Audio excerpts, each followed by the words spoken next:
everybody! Felicitations! It's me, Felicia Day, and this is my podcast, kind of. Okay, here's the deal. Listen, I didn't do a lot of work this week to get a guest, as my guest will attest. Wasn't planned too far in advance, but I promised you guys a guest, and I got it. And the reason why I didn't get a guest was I was so intimidated by the tech, but then I thought I figured it out. So I'm using StreamYard to stream just talking head stuff, but then I was like, oh, I can use this other thing called Cloud Feed. It's not Cloud Stream because Cloud Stream is, if you look at cloudstream.com, it's an enema company. So anyway, so I have my friend Jonah Ray here. Jonah Ray Rodrigues. Hey. Hey. Hello. How's it going? Thank you. And, thank you so much for scheduling around this in advance. It's I had to move a lot of stuff around. I'd probably be taking one of my many naps right now if it wasn't for this. So, I've never spoken to as many adults taking naps as I have in the last 2 weeks. I think we've all just got this as we basically just got the COVIDs, mental COVIDs. Yeah. I think more people. I think we should take more naps as a country, as a culture. I think Spain does it, and they seem to have a good time. Have you been to Spain, Jonah? Never once. Really? No. Okay, so you're talking ignorantly about a culture you have no idea about. I've read books. I've heard the term siesta. These are things that I know. And I know they eat dinner late. They do eat dinner late. I've been 3 times, so I'm an expert on their culture. Yes, please tell me, white woman, about the culture of the Castellano. Ooh. Mm-hmm. No, I've been to Barcelona 3 times and Granada and Seville. Oh, I'm sorry. Do you mean Barcelona? Barcelona? Oh, okay, yeah. Ibiza? Yes, Ibiza. Oh, I would love to go to Ibiza. Would that be amazing? You love raves. That's one thing I know about you. You love heavy duty raving. Plur, peace, love, unity, respect, glow sticks. Why do the glow sticks have names on them? Is that what? I don't know. It's like you got to name your glow stick. Oh, you do? So you can mourn it when it dies slowly. Oh, it's so sad when they go out because it's like you're just trash. Here, live for 1,000 years in a dump. You're just a mildly glowing chemical. Oh God! Here, ruin some groundwater. Kill a turtle. Yeah. that was totally worth it. Yeah, that was a good 20 minutes of fun. Oh boy. So. Basically what I do, okay, so I want to just tell the audience that the reluctance that I've had about having guests not only was the tech side, but like Jonah, I don't know if you're familiar with my auspicious, many heralded, many heard podcast, but I essentially just ran into a microphone for about an hour alone and answered questions about myself a lot. Oh, wow. You're like the female Bill Burr. Essentially. You know what? Bill Burr actually was the model for Felicitations because years ago, people were like, start a podcast, just do it. And I'm like, I don't really have a subject I want to talk about. I just had a baby. I don't care about anything right now. I just want to lay down and never get up. Yeah. But then people are like, well, you need to start one anyway. So I was like, well, who's doing something alone? And it was Bill Burr. Does he still do it? I think he still does it. I think it's the Monday morning podcast, right? Yeah, exactly. And I listened to half of one time, and I was like, "Well, he does it." Well, so that's I like a podcast that doesn't need a guest because that's like such a stressful thing. I know. You kind of wear out your welcome with your friends, or you just like you're kind of like just.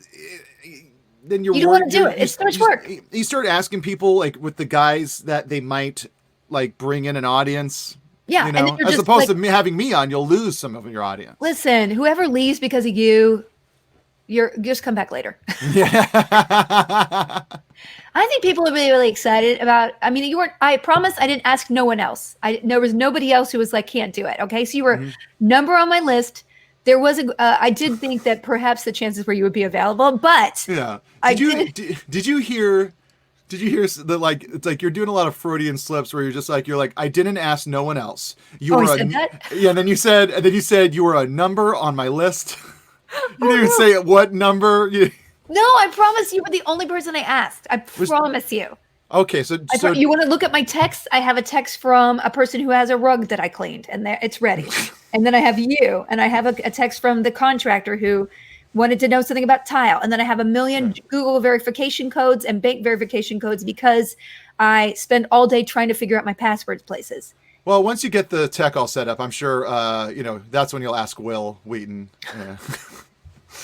I mean, 4 or 5 people might complain about the quality of this because I'm just going to rip the audio off the video, and that's all you get, listeners. I'm so sorry, but people in these times, what do people want? What do you want? You want professional podcasts? There are only 8 million of them. Only here you can get unprofessionalism and a semi-permanent-ish, angle on something. So I don't know. I might be starting a new one myself. No, what happened? No, let's back it up, you guys. Somebody might not know Jonah Ray. Okay? If you don't know Jonah Ray, he is an amazing comedian. He also starred in Mystery Science Theater 3000 with me. He had his own show that was Anthony Bourdain-esque, which Anthony Bourdain was even in at one point. You had a guest star on a sitcom one time. You didn't do any. You don't know me at all, do you? This is what I've never had a guest before. I don't know how to intro people. I know you amongst the confines of my little small world. What we did, Puka Lives together. We did a movie on Hulu together. Exactly. We know each other because we're co-stars. We're co-stars, exactly. People from the chat say that they knew you from Tabletop. So Tabletop, that was a very good time. That was crazy because those things are huge. The Tabletop show, like, oh, I know. I was, it was just like famous it was just for 5 it was minutes? like our friend Will just going to say, hey, I'm doing this tabletop web thing, and you just do stuff because you want to have fun with your friends, and then it comes up a lot. Like we're the characters I played are people that they're like, oh, that's one of my favorite characters of yours. So I was like, oh, the thing I came up with right when we started playing and haven't thought of since. Oh, I should try more. Well, my idea had I had a little more room during making that show. There was a doctor character that Jeff Lewis. No, there was a doctor character that I made up during one of the games. And what was it, Guys? What was the name? Dr. Hannah. And so it was a zombie invasion game, but I just made one of the characters just be a zombie in the veterinary clinic and just eat bad egg salad sandwiches the whole time. And so I wanted to, more than anything, to do like a spin-off series starring Jeff Lewis as Dr. Hannah, just in this small thing. There's apocalypse happening outside, and he's like reading old Good Housekeeping magazines. And nobody would go, the company would go with it. And then I say that a lot, and then I look back and I'm like, it was my company. Why didn't I just tell people what was going to go? Yeah. I mean, isn't that kind of part of the fun of having your own company? You're like, you get to make the thing you want to make. It wasn't fun. Being the boss, it's no fun. It isn't, is it? Did you have that problem when you were doing your show, Hidden America, right? Yeah, Hidden America was going to be my first thing that was like me. It was my thing. I'd been doing the Nerdist podcast, and I would wrote on other shows, and I had the Meltdown with Kumail Nanjiani, and this was going to be my first thing. So I was stressed, incredibly stressed out the entire time, because I was like, this is... it's like, because it was totally my voice, and then just but you're putting yourself out there, but you're also a boss. You not only the creative person, but you're worried where lunch is going to come from. It's really terrible, and it brings out the worst in you, right? Yeah, it's funny, how much it's I was just looking at old pictures, and I was just like, oh, during that time I gained so much weight, because it was like we were doing Hidden America and Meltdown and Mystery Science Theater all at the same time. Wow. I did the opposite. I said the opposite of that. There's a video on the Guild channel. Watch the Guild, you guys, where we actually have all of our D&D playthroughs. And this weekend, we're actually going to be doing Jackbox games. We have some one-off DMs that are coming in. So Jonah will have to guest on one that if we have some room. It's really fun. But all the D&D episodes and all the stuff we do with the Guild is there, you guys. But there is a video I uploaded, and I shot it in my shed, which no longer is there because it just recently got torn down. And it was just basically announcing Geek and Sundry. And I looked so haggard. You could see my all the bones and kind of my teeth too. I've never been so skinny and stressed out. And I just look like a ghoul. Okay. That's and then there were nice, a lot of to lose weight when you're stressed. I'm the opposite way. I eat it away. I mean, that's what's quarantine's done to me. I can't fit any of my pants. It has to have some stretch, or it's not going over this butt right now. So, so I guess, I don't know. It's probably more, neither of them are healthy. And so stress does weird things to us. And I don't even know what to tell you. So what are you doing lately, Jonah? Because usually, okay, here's the format of my podcast, and I'm going to lead you through it because it's super complicated. I usually complain about ants or fleas because my house is infested with them. I've been doing everything I could to get rid of them. And I just talk about what I did that week, anything interesting. And then I go into stuff where I recommend things that I consumed. And then we do some audience questions. Is that okay for you? That all sounds fantastic. Because I haven't texted you back in a couple weeks. So yeah, you did it. I know. I'm so sorry. I did go watch your fundraiser or Deanna's fundraiser, but I didn't actually respond. What was that, and who arranged it, and how cool was that? Deanna put that together with it was a fun. Yeah, my wife Deanna Rooney. Also, she also played Dr. Donna St. Fives and MST3K. The Very fun. Very funny. And she did a fundraiser for Santa de Or, which is a cat rescue place. They do a lot of catch and release, and because of lockdown, like the catch and release programs were kind of shut down for a while, and so there was an explosion of homeless kittens. And so they're just like, they did a little fundraiser to help kind of like, feed the kittens, get them into homes, and, cover travel costs for people that want to, like, oh, I'll take that kitten. And then yeah. And so Deanna did a fundraiser, had a lot of great comics on it, like Nikki Glazer, Ron Funches, and raised a bunch of money. And she did a great bit where she played like she dressed in drag as like this dorky guy with a mustache. I saw that picture. I was like, what is going on? She looks amazing. Yeah. Very hot, man. Very hot. Oh, she's an incredibly handsome fellow, my wife. And so and it was just blessed, and it was done with it was co-produced with Dynasty Typewriter, which is a great. Yeah, they're amazing. They actually reached out to me and were like, "Can you do a show for us?" I'm like, "I do so much on live stream. What do I have that's special that I can show your audience?" Yeah, no, I'm like Barron and Hampton did like a little movie riffing thing there. You were doing some movie riffing, yeah. Yeah, and we were gonna we called it Destroy All Movies, and like our whole plan was to just do it, once a month, and then then live entertainment went away. Okay, so I usually don't look at chat while I'm doing this because it is a podcast, but a lot of people are complaining about your headphones, Jonah, because they're very uneven, and people, they're real pissed. Ooh, look at that! They're all tangled up. I know, but you know what? We're not going to change it, so there you go. That looks a little better. Good. Now it looks like I did a little braid. Yeah, a little braided up. I'm down. All right. This is what I would do if I had a long, stringy beard. Because some people do. Like have you Zoomed with friends and you're just like, whoa, you have let yourself go, Kumail's hair is the longest. Like it's like we hopped on Zoom the other day to hang out, and his hair was taking up most of the frame, and I was just like, Does it go out? Does it go out? It goes out. Just up? Oh, it goes out and up, and like it was funny, and it was a very Scott Pilgrim moment. I was like, "Look at your hair," and he immediately put on a hat. I had a friend, my friend Taryn Killam. Do you know Taryn? Yeah, I know Taryn. He's amazing. He actually is streaming on Twitch now, and we did a little Zoom the other day because he was like, "What do I do?" And I'm like, "Okay." He had it all down because he's a tech nerd as well. Yes, but he has a beard, and it is like you could hide some squirrels in there and you would not notice. Like it is full squirrel beard. So I bless everybody. Like I could cast no stones. I literally haven't put on a shirt other than like I have a rotation of about 7 shirts, and this is one of them, and it's starting to get holes in it. I'm like, it's in the back. Who's gonna see it, right? Yeah. You look nice. Thank you. This is actually the most unshaven I've been. I've been keeping it kind of lean and mean during quarantine. I've also lost about 15 pounds. You look really skinny. I was about to say your face looks really skinny. Yeah, it might be a little bloated because Ross Marquand came over last night and we had social distance beer, so I might be a bit puffy right now. No. You look very trim. Your face is trim. Do you feel better? What have you been doing? The workout regimen? Because no workout regimen. Really? Yeah. What is it? I just eat less.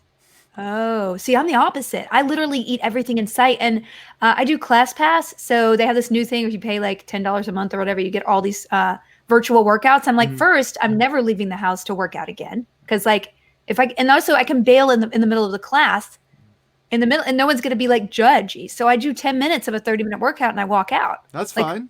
Who's gonna know? And but it's I did it 3 times in 2 weeks, and I haven't noticed any change. Well, it's like, at a certain point, just working out is just for health, I know. I know. That's the thing. It's like years ago, I was seeing a trainer, and I was like, man, I was building muscle, but I couldn't, I looked the same. And then it turns out it's like, oh, if I just don't eat like, 3 burritos a day, turns out. Is it just eating out less, do you think? Or is it eating less? Because for me, it's all dessert. And I don't know about what your Achilles heel is as far as whether it's carbs or whatever. And you guys are vegan, right? Or vegetarian? Vegan, but I eat fish. Like we don't eat neither. Deanna's completely vegan. Yeah, pesca vegan. But like we don't do like dairy or anything like that. Yeah. So I guess dairy is a big old bloaty, but also gluten. Like just carbs. Yeah. Well, I drink beers, so. Oh, okay. That's kind of like when I started to kind of think about it. I was like, oh, what do I want to spend those calories on? Beer. So like you want to just move it to beer. Yeah, exactly. Because I got to find some happiness during these times. I've never had a whole beer. I've only sipped a beer, like 3 sips of a beer in my whole life, because to me, it tastes to me like I'm eating bread. It feels like the most heavy, dense. It's almost like a solid to me when I eat it. What kind of beer was it? Well, it was Will Wheaton. He was trying to get me to do it, and it was was it his Woot Stout? Yeah, it might have been. That's a thick beer. Like I don't like stouts or any of those. That's a real thick. That's like you're drinking thick cold soup. Yeah, and I have a problem like with Vichyssoise and. Mm-hmm. I'm sorry. With what? What? One more time. Vichyssoise. Oh, okay. Vichyssoise. Oh, I have a problem with the Vichyssoise. I don't particularly like a thick. That sort of like it's kind of like the uncanny valley between instant mashed potatoes and a smoothie. Do you know what I'm saying? Yes. It's just a little.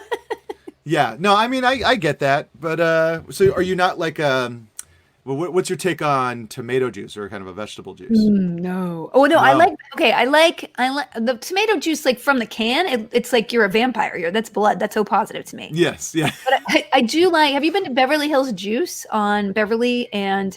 This has become a very specific LA podcast, you guys. Yeah. There's a juice place called Beverly Hills Juice. It's not even in Beverly Hills, but it's delicious. It's the most fresh, wonderful juice, and they do have a banana manna shake that's basically my banana manna.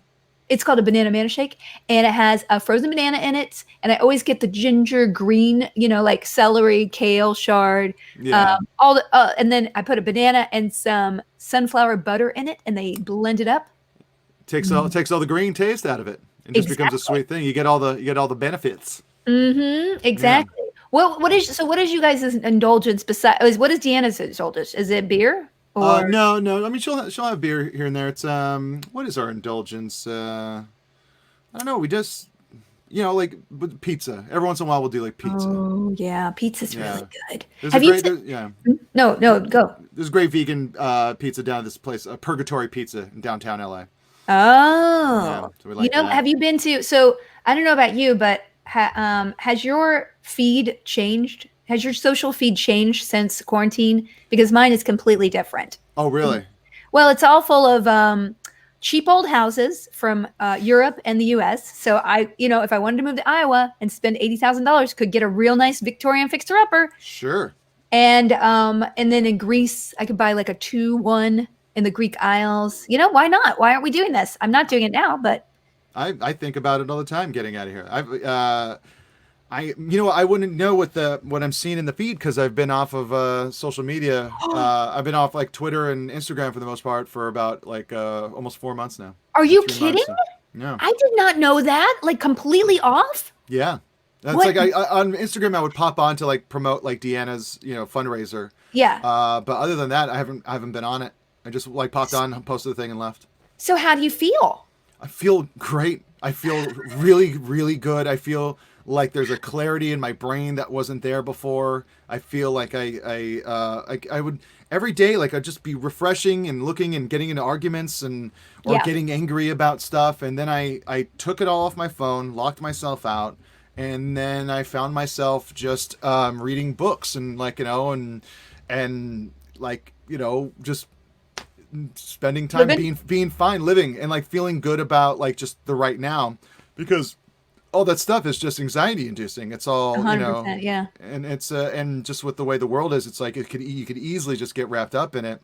Yeah. And so I love it. I highly recommend it. And it's funny too because like, when I tell people I'm off, they go, "Well, it's good to take a break."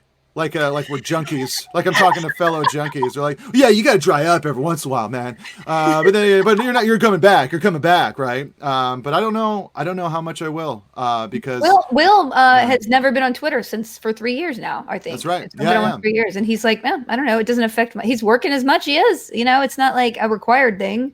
He does his Instagram and his Facebook, but yeah, and that's what we like. You and I, we talk about that, where it's like we feel that we have to be there because you have to be kind of like, hey, I'm around in case someone needs, because in this town you kind of got to be like, because there's so many people, and it's like if someone will just go, oh, you know who I was just thinking of? It's because they just flip past a tweet or a picture or something like that. Yeah. Well, I'm happier. That's part of it. If you're happier, I'm in a weird spot because like I'm doing what the other day I have an RSS feeder because I'm 800 years old, and so I have like a Hollywood one, and that's when I started getting super anxiety, like seeing like this person has a deal and this show's going and this one. I was like, oh no, I can't look at this anymore because that gave me anxiety. Being online is my cell, just being online. I've reapproached it in a way where I'm like, I'm not going to do anything that I feel like I'm forcing just to be out there, and I'm doing all the live streaming, which genuinely is not stressing me out at all, except for the tech of getting a guest for this thing. And I'm doing some brand deals here and there. So I'm like, oh, this is worth putting time in. But I'm starting to mute a lot of things or unfollow things where I'm just like, this is not added to my life. The two things that do add to my life are the real estate. For some reason, I just love it. And I really want to live in Europe. And I'm like, this could be a thing that I save for in 10 years. I might get a little thing in Portugal. And then Instagram food. So have you like people baking out of their backyards and stuff, selling sourdoughs and stuff? That's my new jam. And there's a lot of like underground pizza places where you can order like on a Saturday and then they'll bring it to you Wednesday or whatever. Like it's super hard to do. I don't know. Have you heard of this? Yeah, I actually a friend of mine was telling me about it. That's the craziest thing because do you realize how much of your news or finding out about stuff at all like you get from just being on Instagram or Twitter, and a lot of it's not even like ad based. A lot of it's just like people like saying like like it's like, hey, we're this thing, I'm excited about this thing coming out, or has anyone watched this thing? And it's But where else do you get your news? Like for me, I follow a lot of political accounts, but then I won't, I'll watch the local news. I'll be like, oh, really? That's happening? So like the bubble that I'm in is super, like it's tailored to what I like. But at the same time, there's a lot of stuff I'm missing as a person that could expand my worldview versus like just repeat it. And I think that's a problem of everybody on the internet. Well, there's I think this idea that it's become everyone's like, well, you have to stay informed. You have to stay informed, and so there's this social pressure to know about everything, and you see that a lot, like a lot of whataboutisms kind of stuff online, where it's like you go, oh, Black Lives Matter, and they go, oh, but what about Chicago? Or it's like, oh, this thing happened to these migrants. It's like, well, what, you don't care about the Palestinians? Like, it's like there's always going to be something like that, and there's a lot of pressure to stay informed. But I think it's like I can only control what I can control. It sort of encourages you. There's a part of it where it's like encouraging you not to have an opinion of your own, because you're like, okay, well, if I do this kind of person, this person will be offended, and this person would be offended. And well, if you look at it this way, then you really shouldn't have this opinion. And you kind of second guess yourself into taking a position about anything in the world, which maybe just, I'm not complaining about that.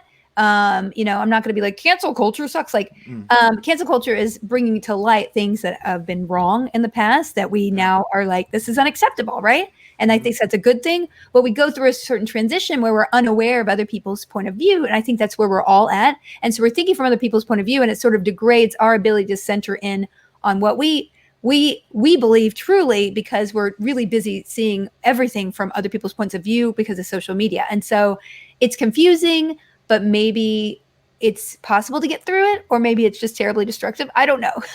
I just think about, and this is going to sound really silly, but right now I'm reading a book called Already Free, and it's a psychotherapist that also is a Buddhist teacher.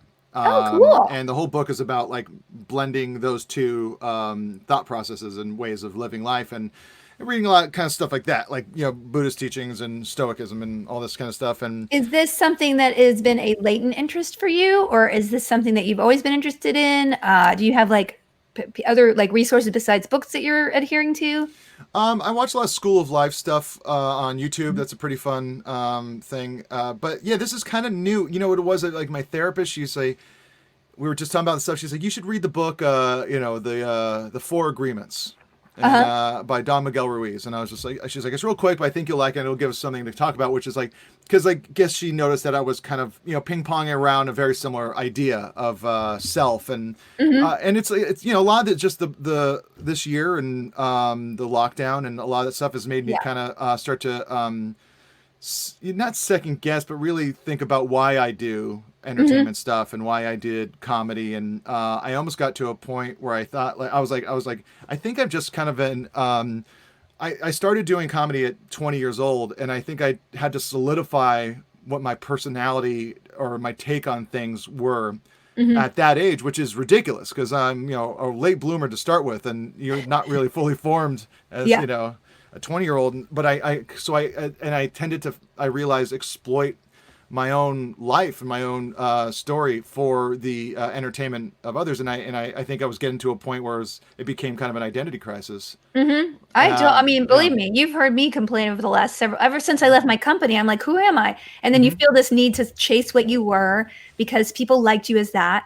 But I always made an analogy of, that's why I wrote my book. You're never embrace your weird, because I started to feel, especially after having a baby, you have this sort of life-shattering event that and I think, I think a lot of people are going through that with quarantine, because we're not going to change our lives radically unless something comes in and blows it up, right? One day somebody's not happy and they're like, you know what, I'm going to move to another country. I'm going to change professions. I'm going to do something. No, you have to have a disaster come into your, and just like bulldoze everything over for you to be able to get out of the pattern of your behavior and get some self-reflection. And so we'll all come out stronger for this on the other end, hopefully, because we'll get some perspective on the why of why we do things, because you're like me, you're like, we let a lot of things go and we're happy for them. So we're like, well, why are we living with these things in our lives that make us unhappy, right?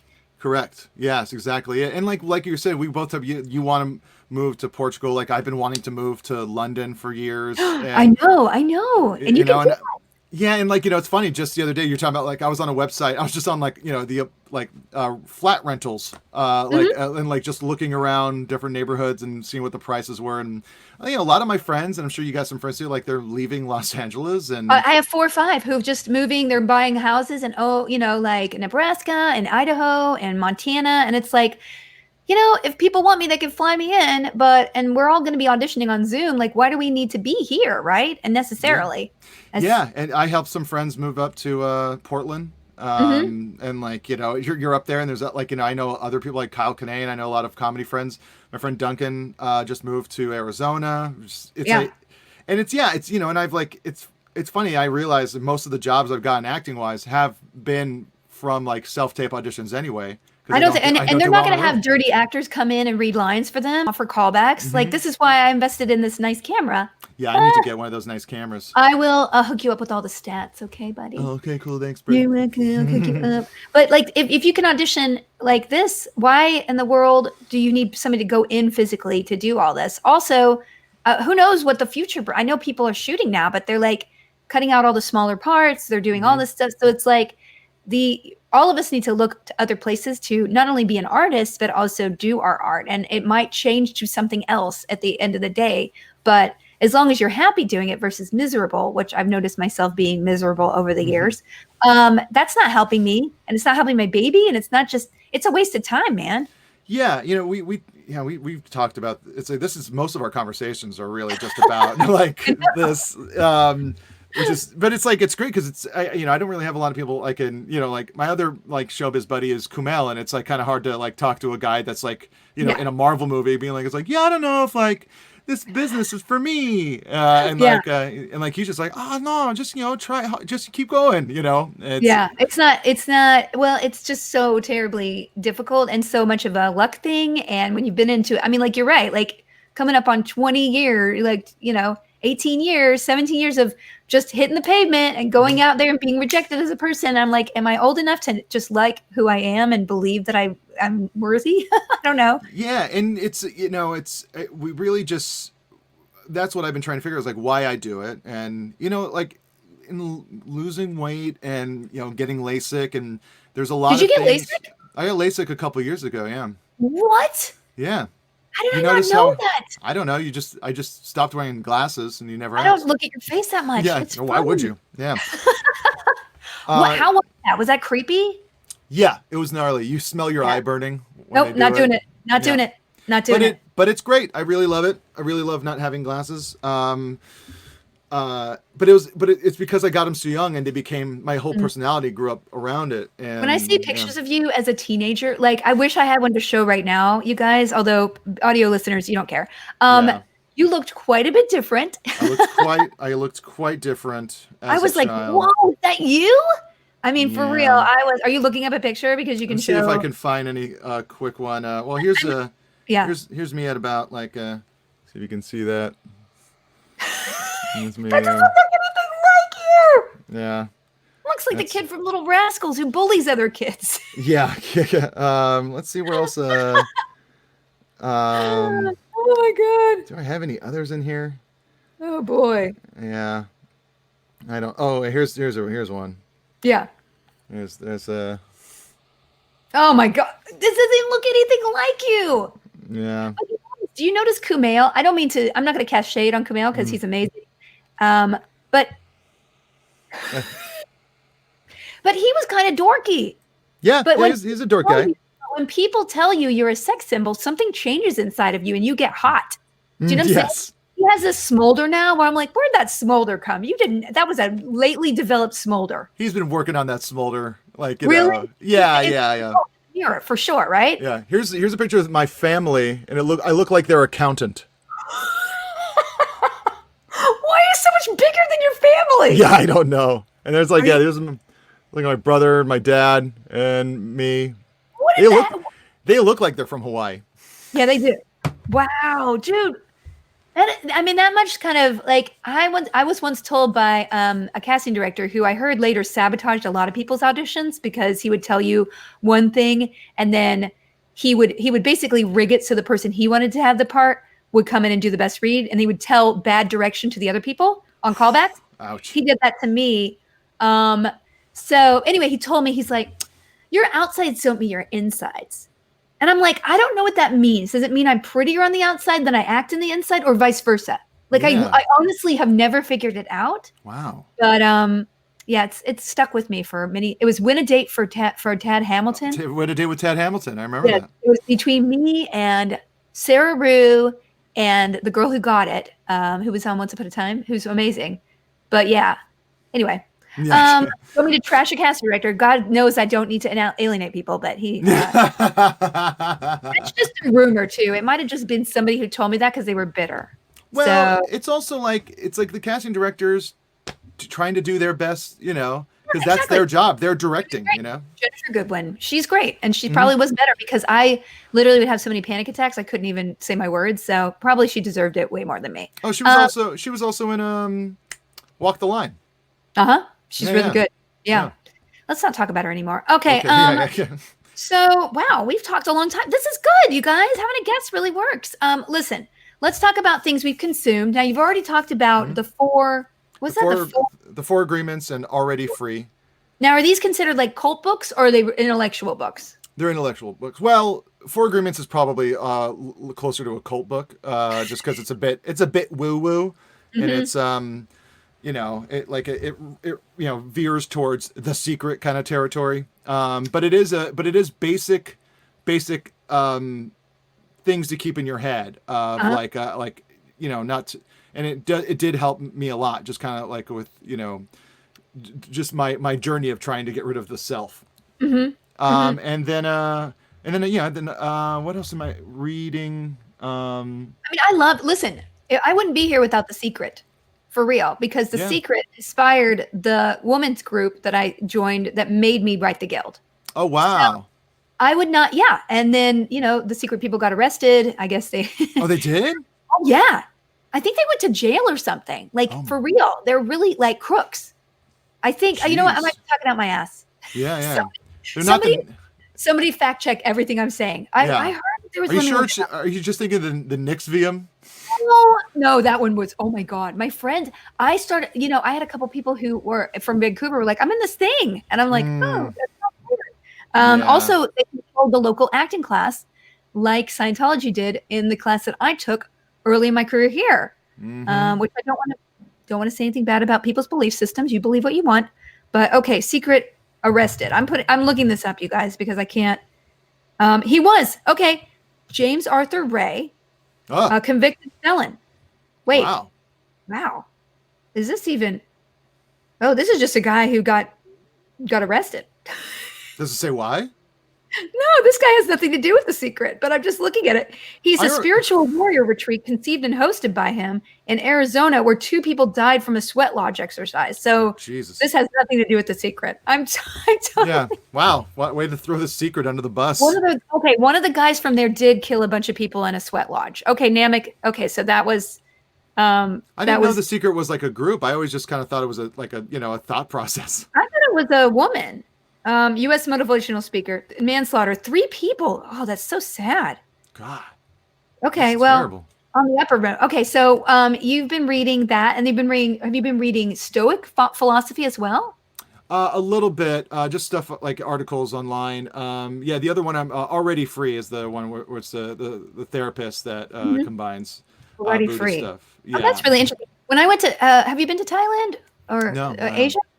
I went there and I came back and I was really focused on Buddhist theology and just like the lifestyle, because there's something about maybe it was just my idyllic sort of experience of it, but like going to so many temples and things like that, there was sort of a appreciation of the now that I really was like, wow, this is incredible. I don't mean to generalize about all people in Thailand or all Buddhists or whatever, but it felt very centering in a way. And so I investigated, and then I kind of signed up for some meditation classes around town. Nice. There are a lot of cults in this town. Yes. They will not stop calling you if you send them an email or give them a phone number. It's like, can you talk? The Rishi is here. The Rishi needs you to come. And I'm like, what's going on? It really got a little any organized, anything like that is just gonna have bad stuff. But the Buddhist thought process is it's pretty great, and it does when you feel more now, like you do feel happier. Oh, for sure. And I've been reading a ton, as the listeners who probably don't care know, I've been reading a lot of ancient Greek philosophy, that's right, Roman philosophy. And like, if you read the original Stoic philosophers, they're actually, you can take a lot of really interesting things out of there, like a lot of it is about, how you treat your slaves and women are dirt and, really problematic stuff. Sure. But at the center of it, there are some really interesting philosophies that if you take, if you ditch the 2,000-year-old horribleness, there are some interesting things there. So anyway, the 3 books I've been reading are, I actually got a preview copy of V.E. Schwab's new The Invisible Life of Addie Larue. And I'm actually going to be doing a book stop, you guys, on interview with her. So I had to read it, but I wanted to read it because I love her work. She wrote a couple of amazing fantasy series. And this is kind of like The Time Traveler's Wife. And I feel like it's going to super blow up. So if anybody likes any of that, pre-order that. And I've been reading a book called Little by Edward Carey, and it's one of the best books I've ever read. Oh, wow. It's like set in 18th century France, and it's about this strange little girl that gets involved in these wax figurines, and it's really, and it's like a finalist for so many awards. It's just the writing. Some books you skim, and then some books you want to read every word. This is that one. So nice. Those are 2 I've been reading, and I don't really read a lot of nonfiction, which unless it's ancient history. But I went through my self-help. I read every self-help book and every biography. So I don't know. I read a lot of, like right now, another book I'm listening to is it's Carol Burnett's book, but it's specifically her talking about the Carol Burnett show and like putting it together and the writing and everybody. Fascinating. Yeah, it's like I got it through my Libby app, which is great. Everyone should get the Libby app. Yes, I use Libby for because my daughter goes through about 100 books a day. So if you guys support your local library, order from booklist.com if you have to order a book. Yeah, I it's did called order from. Yeah. In Such Good Company. Oh, great. Yeah.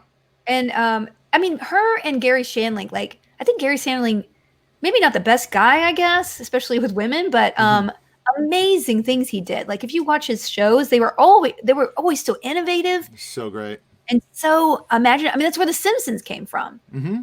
I remember Well, as a kid being like, I'm in love with this man. I'm like, oh, that's very bad. You're probably 6 years old. It's a little creepy. But anyway, okay, so those are books. What about TV show? I've been keeping up? You guys are super big movie people. we're big movie people. But as far as TV, I May Destroy You is really incredible. What is that? What is that? It's did you ever see the show Chewing Gum? It's the Nope. girl. What's a British girl that if you saw her you'd recognize her. She pops up in a lot of stuff. But it's a show on HBO.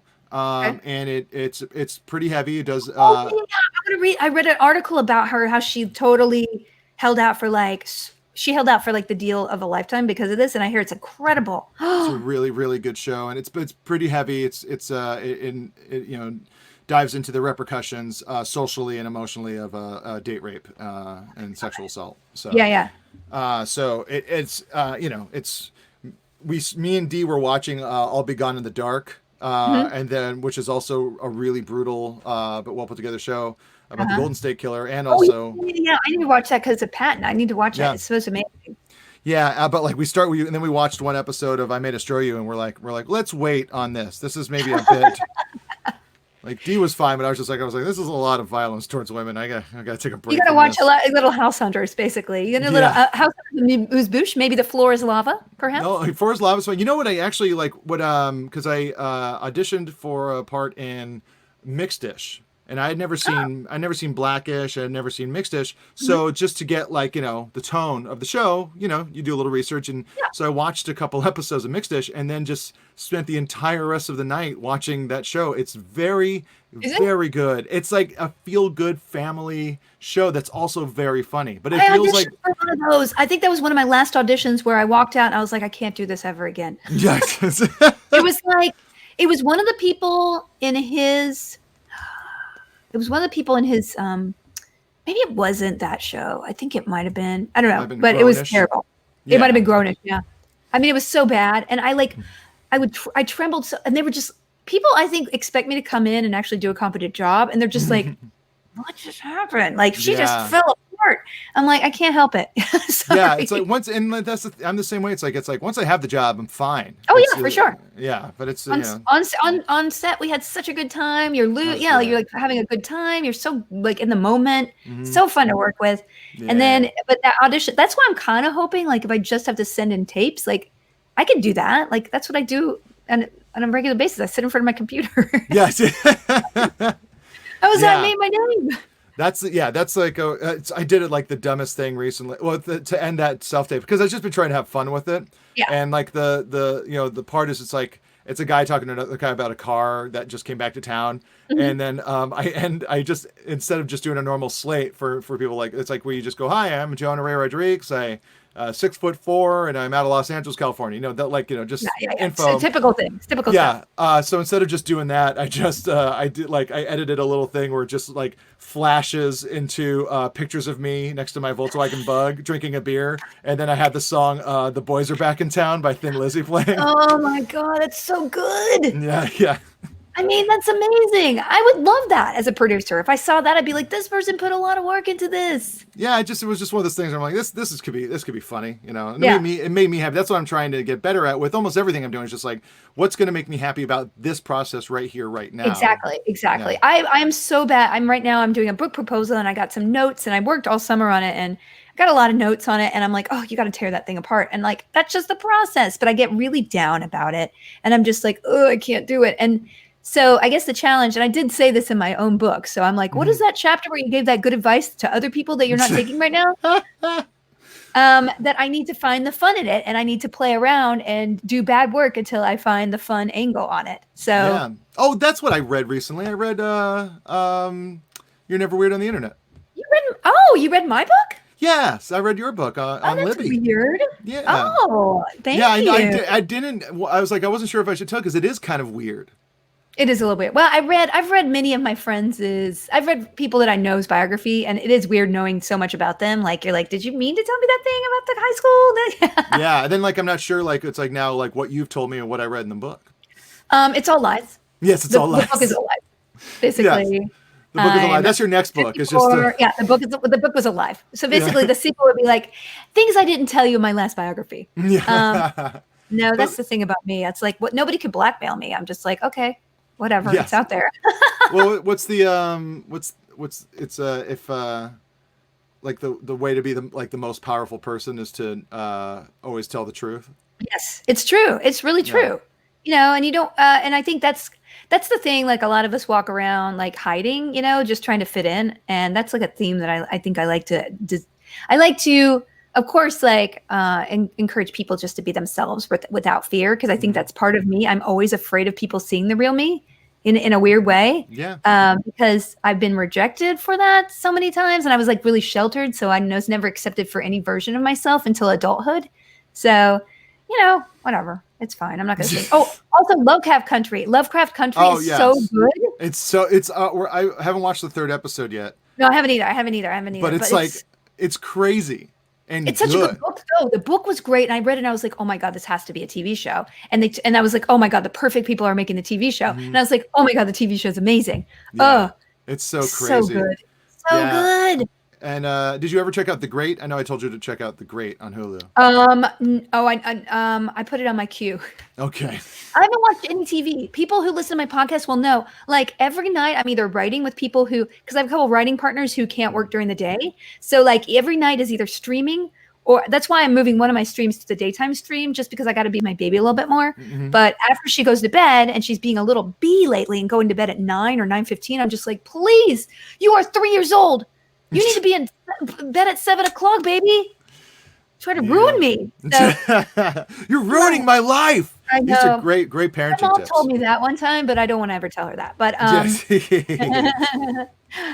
so anyway, I forget what I was saying. Okay, so what else? What else are we gonna do here? We're gonna do some questions, you guys. We've almost talked an hour. You haven't been playing any video games, have you?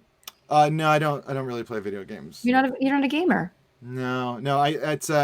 I've told the story a bunch, but like it's not really a story. It's just like I messed up and made the wrong decision console wise so much early on, where it's like everyone was getting Game Boys. I was like, I want an Atari Lynx, and then it went out. And then like when it came time for like when PlayStation came out, I was like, I want a Panasonic 3DO. So basically, you can do like a Google Stadia right now. Yes, I just like it's I'm the guy that got a Zune, even though like I didn't, but I would have been.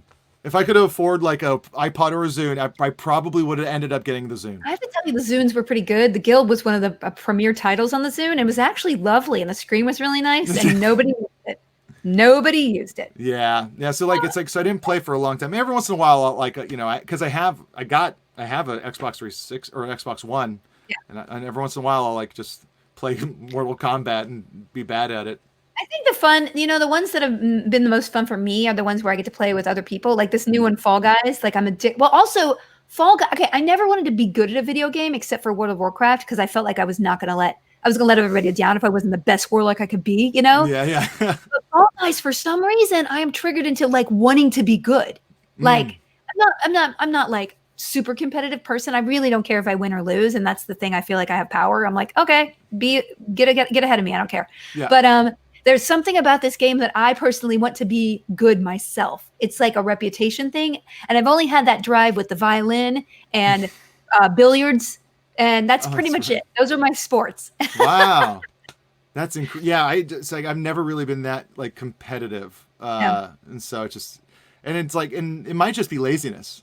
I think that's what it kind of.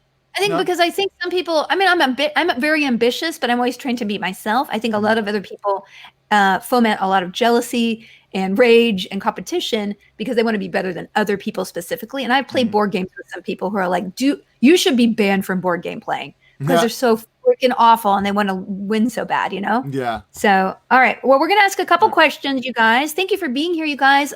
Jonah, we're not leaving now, but I just want to give a shout out to, do you have anything you'd like to tell the audience before a lot of them leave at the end? Before we leave? Yeah. I don't know. Watch Mystery Science Theater on Netflix. Yeah. And then you can see us, and then also watch us in Puka In lives. Puka Lives, absolutely. And are you still doing your COVID podcast thing? Oh man, You were ahead of the curve with that one. I That was like was. day 2. And I like built up a whole bunch. I like recorded a ton, and then the file like that they were all in got corrupted, Oh and like no! none of them worked. And it kind of just also I realized I was maybe doing it for the wrong reason. I think I was just kind of being like scrambly, like what am I gonna do? Hey, I'm still here. And then I think I wasn't doing it for the right reason. But me and Matt Myra have been talking about maybe doing something. Love you guys together. I love Matt. Is he doing well? He's doing well. He's a producer on the Goldberg, so he's been Oh back yeah, at so work. he's Yeah. like at work. Oh, I don't know how. Would you want to have? I mean, I guess would you take a job right now on a strange set to be an actor? I don't know if I would. I would. Yeah. I mean, they changed the SAG changed the Oh yeah, we have to get health insurance. Yes. So I know, so we kind of have to work. yeah. Ugh, it's really tough out there right now. It's tough to be an actor, man. Always tough, but like never tougher than this, I think. Because everything's going to Canada because they know how to actually run a ship. Okay, we're gonna do 4 questions before we end. All right. Stephanie Houston asks, starting any new hobbies? I'm trying my hand at sewing costumes. 17th century corset dress will be my first. Okay, Steph, way to make us seem like scrub. Jeez. Oh my God. Well, my hobby is streaming, I guess, but I'm turning it into my job again, which is what I always do. But I like, you always do that. but I love it. And if I can do the problem is I just need to regulate it and not turn it into a monster, but always treat it like you said. You were doing the podcast for the wrong reasons. I don't want to be streaming for the wrong reasons. Like, I'm not playing the latest game because it's so popular. I'm only going to play games that I enjoy. I'm not going to do a sponsored stream unless I'm like, there's something in this game that I really enjoy and it'd be a fun time with some friends or whatever, Yeah, exactly. That's exactly how you should do it. That's how you should how to approach everything. The only thing I've been trying to do is I saw you with the guitar. Yeah, I mean the guitar is something I always do, but I got a melodica recently. What? What is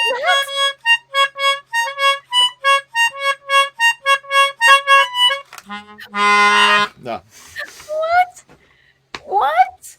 Yeah, I just like having instruments around. That is cool. But what is that? I've never seen that before. Oh, it's a melodica. Very popular in dub reggae. What? Yeah. It's like a keyboard.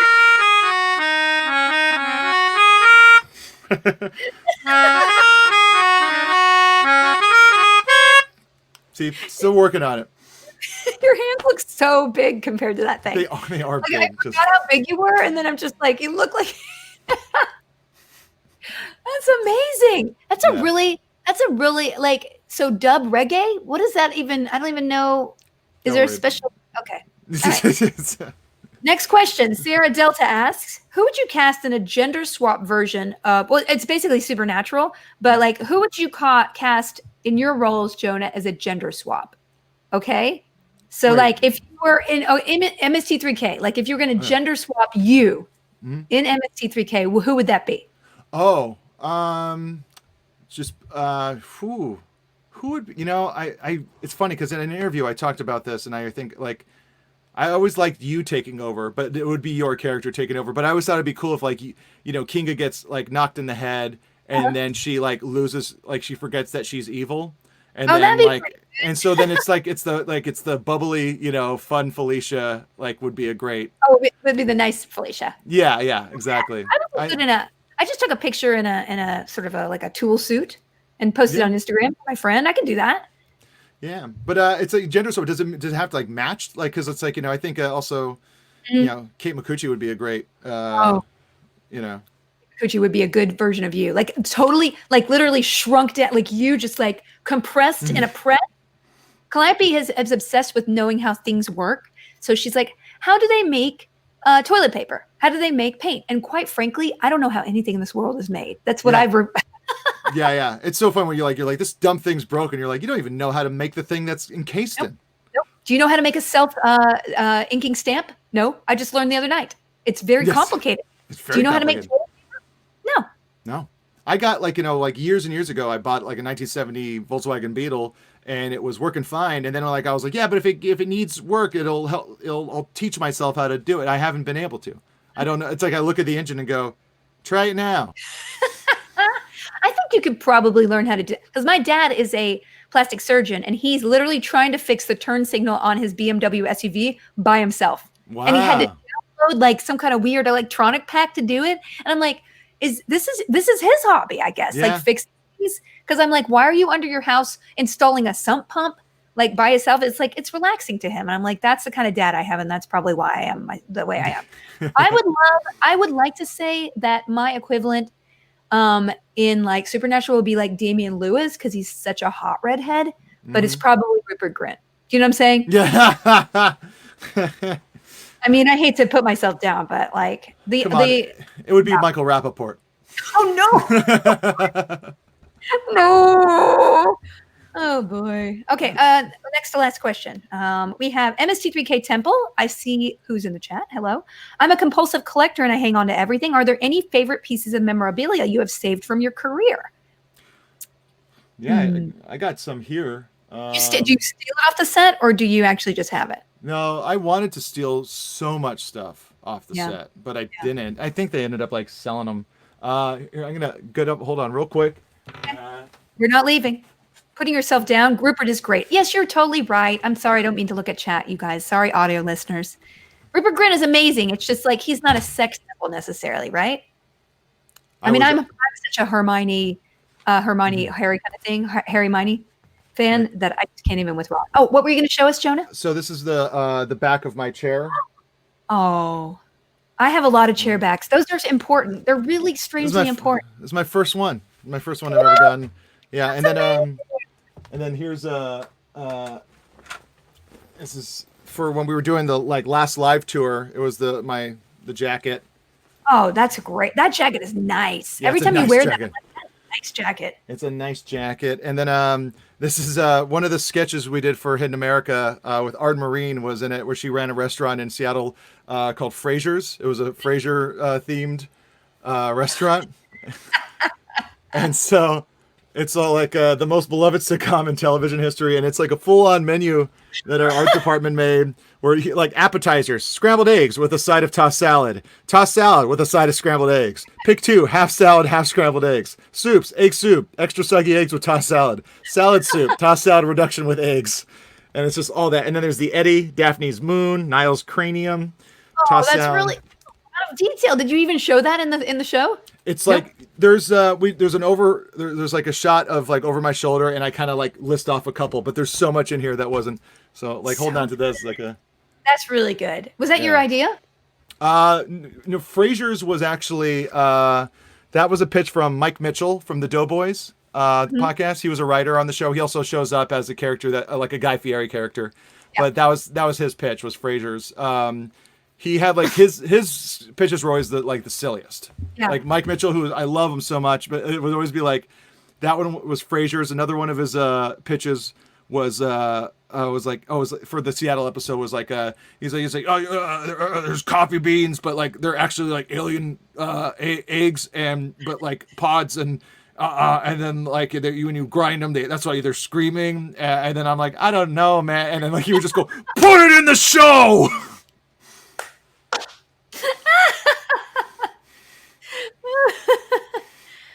I miss playing with people. Yes, okay. I know. That's what I got in here. I've not kept a lot. I do have my outfit from Talus, the Dragon Age thing. I have a ton of stuff from the Guild. I have Zabu's hat actually from the Guild I kept. And from I stole a couple of pins, the dynamics from Eureka. I think I have something from Buffy I took. I never have taken anything from Supernatural, and that was a mistake because I guess I won't be going back up there because they're finishing this week. So I did auction off the Talus outfit for Cherry. Rocket Soup, sorry, I didn't mean to look at chat again, but I have another one of them. That was the stunt doubles that I have the original, which I will never fit in again because that was almost Giga Sundry launch Felicia gaunt. Okay, last question. Rocket Soup asks, speaking of, what were some of your first experiences with having fans? Do you remember the first time you signed an autograph, or you signed it or did it take getting used to? This is a good one, Jonah. I picked all these because I knew you were going to be here. I did of actual calling of the questions. And please, guys, please send your questions to me on Twitter with hashtag Felicitations, or go to our Discord channel, discord.gg/FeliciaDay, and leave them in the Felicia Adventures channel, because our wonderful mods, Sean, Sandy, Looky Look, collects them for me because I'm a lazy woman. All right, Jonah, what about this? Do you remember anything? I don't know if I really remember what, like, the first time. I mean, yeah. You know what? It was and this is like, this is not. It's funny. It's just the way it is. It's like my band.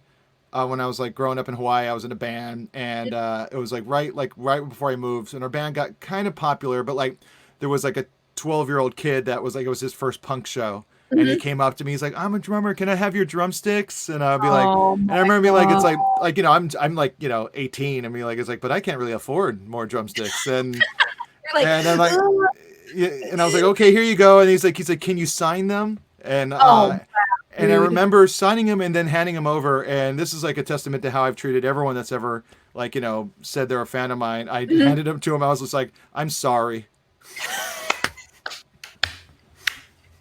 That's such a classic Jonah Ray story. The only thing I remember is my first convention. I was invited to the Burbank airport to the most janky signing convention I've ever seen in my life. And I remember being so bowled over that the I Dream of Jeannie woman was there, and Yama Sumac, who is like a singer from like the 60s, I guess. And there was also the Addams Family Kid. And it was basically a bunch of actors who were like either kid actors in the 50s. And it was like 4 of us potentials. And I actually have had fans who came up and showed me pictures from that convention where I just look like, what's going on? Oh, wow. That's awesome. It was actually really fun. I mean, I literally was starstruck because the I Dream of Jeannie woman. Barbara Eden, I think. When I was working at Amoeba Records, Weird Al walked in, and I took my 15-minute break and like blathered to him about how much I love him. Can we talk about you have a cover album of all Weird Al songs, you guys? Can people get that anywhere? Yeah, it's on Spotify. It's on, you know, you can get it on vinyl through Asian Man Records. And then it's also just on all the streaming services. It's called You Can't Call Me Al, and it's like just punk versions, just punk songs with Weird Al lyrics. And then also I do like a version of Every Country Has a Monster from the Reptilicus episode. Amazing. You guys definitely check it out. And the vinyl is very cool. And also, are you doing you're doing your music podcast still? Yeah, we still do Jonah Radio. So it's like, you know, if anyone makes music, email us a link to your Bandcamp page, Jonah Radio, RAYDIO@gmail.com. We do it every week. It's just basically, it's a dumb, silly show where me, Neil Mahoney, and Cash Hartzell, like, we just kind of go through music news and play clips of things we found online or dumb mashups. And it's just a silly, dumb show. And then we also play music that people submit just to kind of help people get the word out for that stuff. That's amazing. See, Jonah is an amazing person. I'm very lucky to count him as a friend and a coworker many times. We will do it in the future again. I agree. And thank you so much for being here. Thanks for having me. Don't follow Jonah because he's not online anymore. Yeah. Follow him just on Instagram because he does link his stuff. He actually does there. So yes. Thank you guys for being here and tolerating. Any last words, Jonah? Okay. Thanks a lot. Thanks so much for being here. You guys, leave me some feedback whether you liked having a guest. I apologize to the audio listeners because this is not going to be at quite as high quality audio as we usually do. But I wanted to try this out, and hopefully in 2 weeks, I will have a solution for the high quality audio and high quality video at the same time. Please tune into my Twitch channel. I will be streaming Wednesday night, Friday night, and Sunday night. So you guys come back. All right, Jonah, thank you so much. Thanks for having me. Thanks, everybody. Thanks for tuning in.